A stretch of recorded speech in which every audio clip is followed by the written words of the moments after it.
Thank you, Mr. President. Mr. President, it's been, I guess, just about 4 hours now, and coming to a close finally. And just a few remarks. I think the members on both sides of the aisle have spoken eloquently to the issues of the day. And I just want to do a couple house cleaning things here. First of all, I know there was a lot of concern about, as was mentioned by the previous speakers, he submitted the governor's letter into the record, and the governor's concerns about certain things that will go away, whether it be immunity, whether it be his flexibility to react, whether some of the other things that he can do through the disaster declaration he would not be able to do if this is ultimately ended, as we are attempting to do here, and ultimately the declaration comes to an end. First of all, there's nothing that prevents the governor from declaring an emergency again the next day. Just because we're ending it, he certainly has the power to redo another emergency. And he can put all these things back into another emergency declaration, which we probably won't have any problem with. So, you know, this isn't the end of this discussion. If the governor still wants some of these flexibilities for procurement that he's talked about in his letter, we're fine with that. He's talking about adding immunity.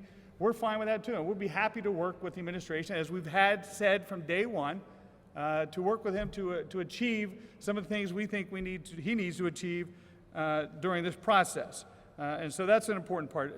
And the other issue that the gentleman just mentioned previously about the disease prevention and control law and the Secretary's power for closure, isolation, and quarantine, it certainly is our belief that she has the ability as the Secretary of Health for closure, isolation, and quarantine of the sick, not of the healthy.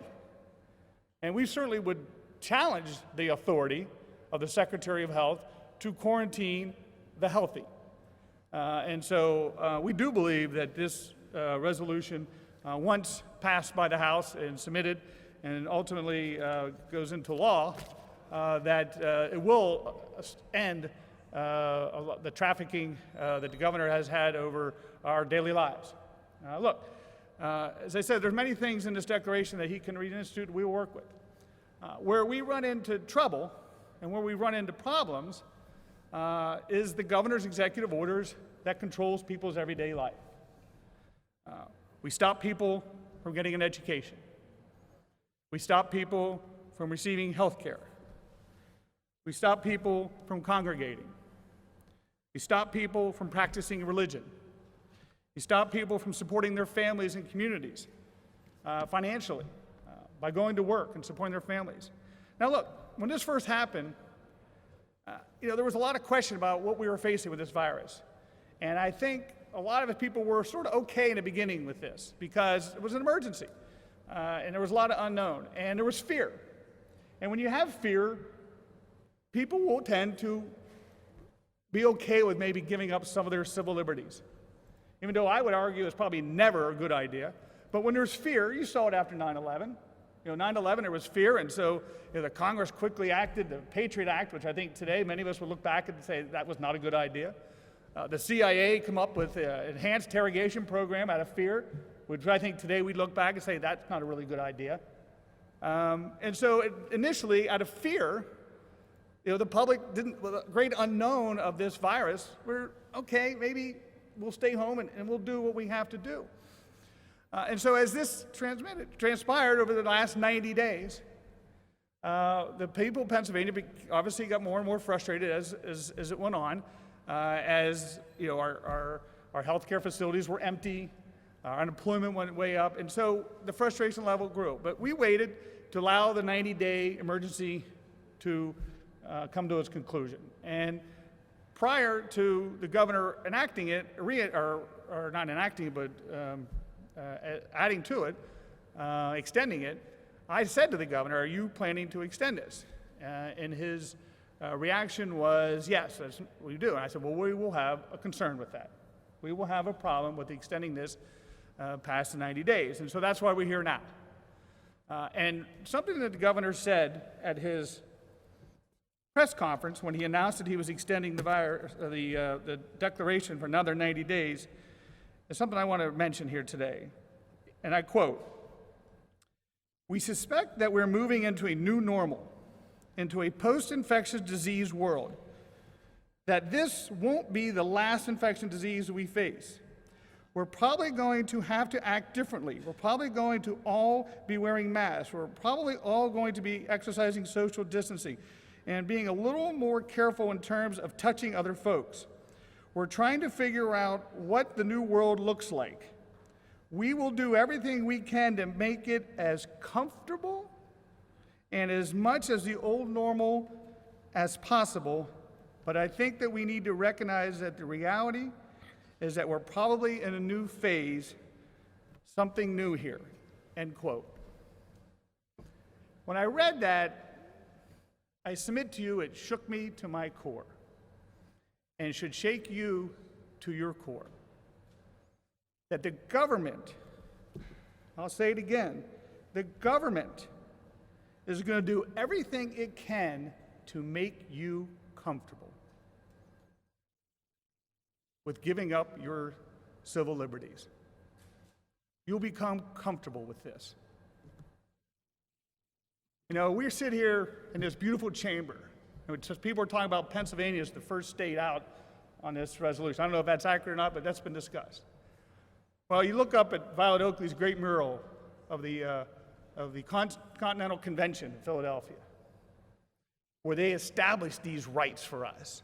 They established these inalienable rights for us. And many of those signers of the declarations were tortured and murdered, fighting to establish these rights for us.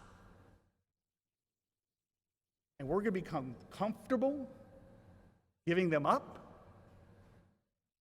Not on my last breath will I become comfortable in giving up my civil liberties. As Senator from Lycoming said earlier, you don't quarantine the healthy. You quarantine the sick. You don't take people's rights away from them. Because if you allow it, we've allowed it for 90 days. If you allow it for another 90 days, maybe we're used to not having those rights anymore. Maybe we become comfortable with not having those rights. And people become comfortable taking those rights from you. I've said this many times. I submit the governor is a good man. He and the Secretary of Health are doing absolutely everything they possibly can to fight this virus. And although we have disagreed on many occasions on what some of his orders mean and what their impact, and we don't think they should happen necessarily all the time, it's not about his interest and desire to keep the people of Pennsylvania healthy. But this is a free society where we fought and died. Our founding fathers, the other mural of the Civil War at Gettysburg, Senator from Franklin County's district, where they solidified those rights. Government of the people, by the people, for the people. And if we become complacent and we allow our civil liberties to go away because of fear, they may never come back because they just may become comfortable in giving them up. But we are not comfortable on this side of the aisle with giving up our civil liberties. And so this declaration is to reclaim. It's time. We've cooperated. The people of Pennsylvania have flattened the curve. People of Pennsylvania have done everything they've been asked of. It's time to restore their civil liberties. I don't want to hear anything more about red, yellow, and green.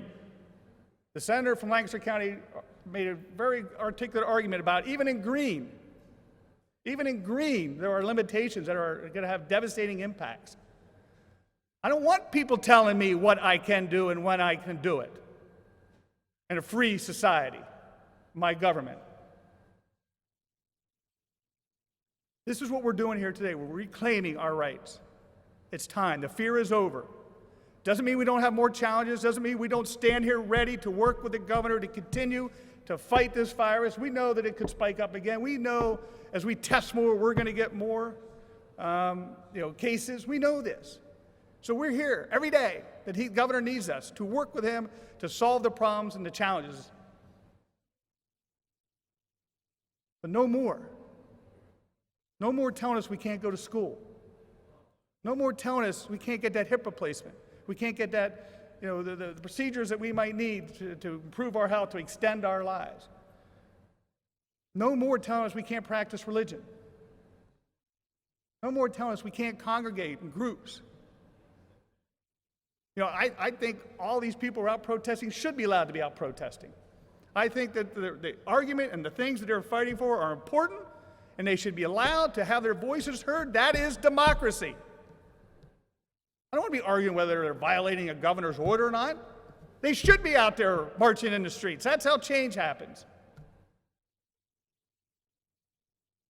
Don't become comfortable. Don't become comfortable. You become comfortable, you become complacent, government will take over, and it won't be a pretty picture. I encourage a positive vote. Thank you, Mr. President.